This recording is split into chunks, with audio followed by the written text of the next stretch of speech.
from the North African Army, because there was troops there from all over the world, and they had rigged up enough radio machines or equipment so we could pick up all the news broadcasts, particularly toward the end of the war. The Germans just got tired of fighting and got tired of looking for the radio. They couldn't get them all. But we knew several days ahead of time what the orders were for the non-commissioned officers to organize and organize the group as an ordinary army company, so that when the British got there, they could be transported out back of the line in a safe manner. And how did y'all feel then? Was it was the waiting just so hard for you to know of waiting to go back? Oh no.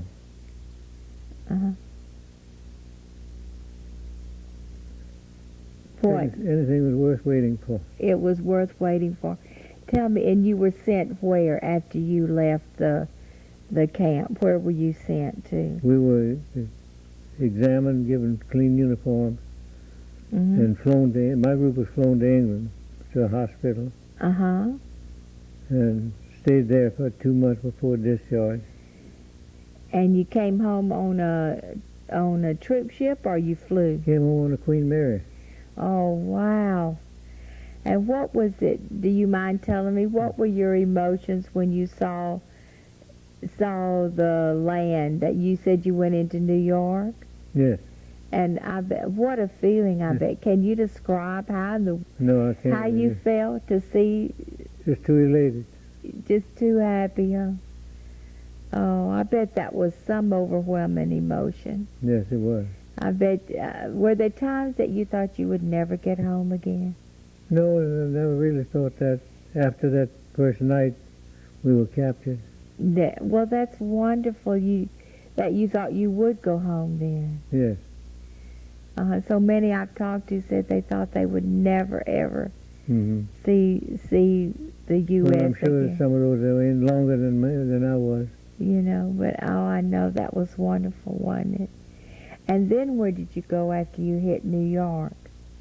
Were you there very long? Or? No, we did processes rather rapidly. We went into Camp Shelby, Mississippi, in the southern part of the state.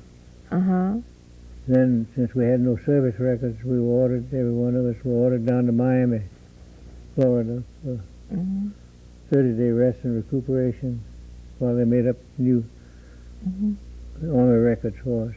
And then shipped out in different parts of the country and discharged at that time. And where did you go from Miami? Went from Miami to San Francisco. A few more miles and we'd been in the Pacific Ocean. So you went out there, and did you stay there very long? Stayed there about 3 months. About 3 months out in.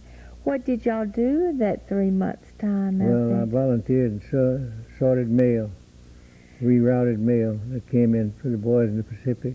And they'd line us up in a big long barracks building and bring us wheelbarrow loads of mail, just dump it at our feet.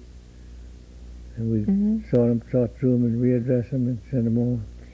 Do you know why y'all were there the 3 months? Was there a reason that it was that length of time that you were in California? It took them that long to process people, to process them out of service.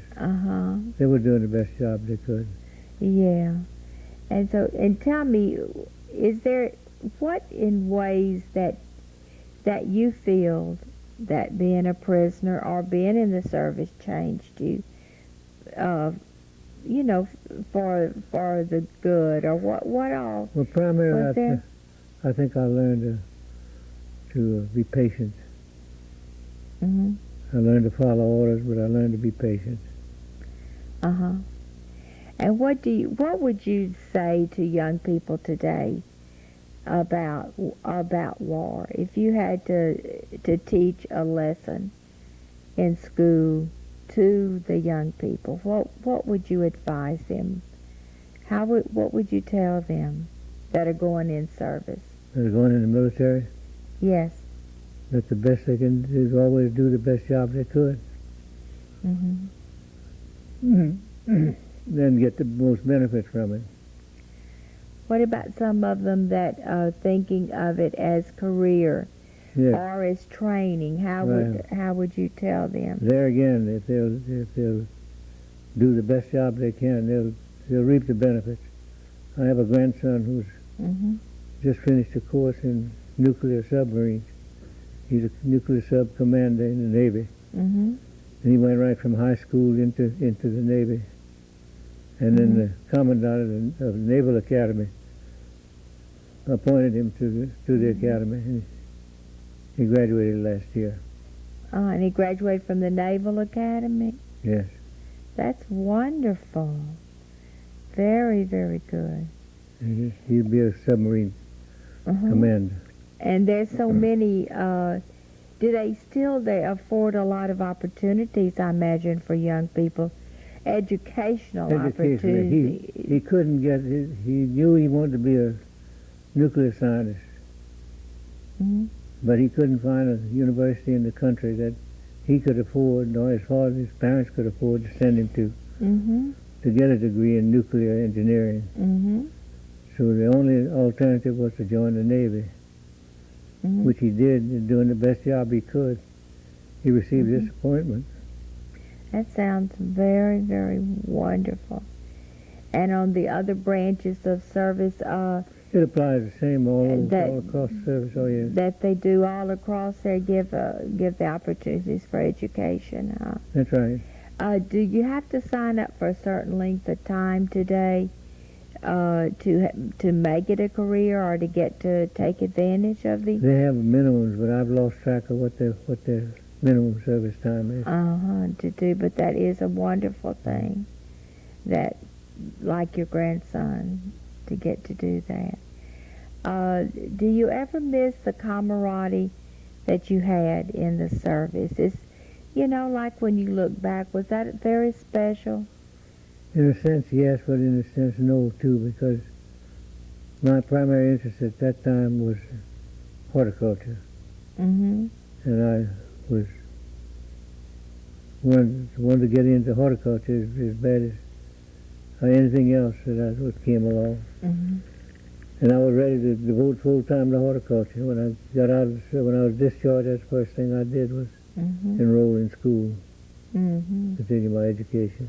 Where did you get your doctorate? At Iowa State University. At Iowa State? And did you, after you got your doctorate, you came straight down here, or did you? I was offered a position here, yes. I was on the staff there, teaching and doing in research, and then was offered a position here. And my wife and I decided this would be the place to. And you taught at USL for till you retired, how long? 43 years at USL. My.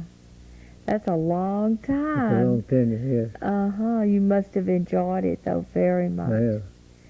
It sounds... It's a wonderful experience. And the young people, I imagine you were very, very influential in their lives and helpful. Well, I have some youngsters get through some tight spots. Yeah, well, I bet that feels good to know that you did help. Very rewarding. And that you made a difference in their lives, too. Well, thank you so much for coming.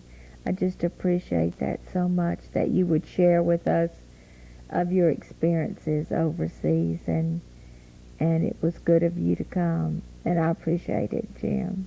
You're welcome. Thank you so much. You're welcome. And you at home, thank you for joining us, and please be with us for our next XPOW, Lest We Forget, Prisoners of War. Thank you, and good night.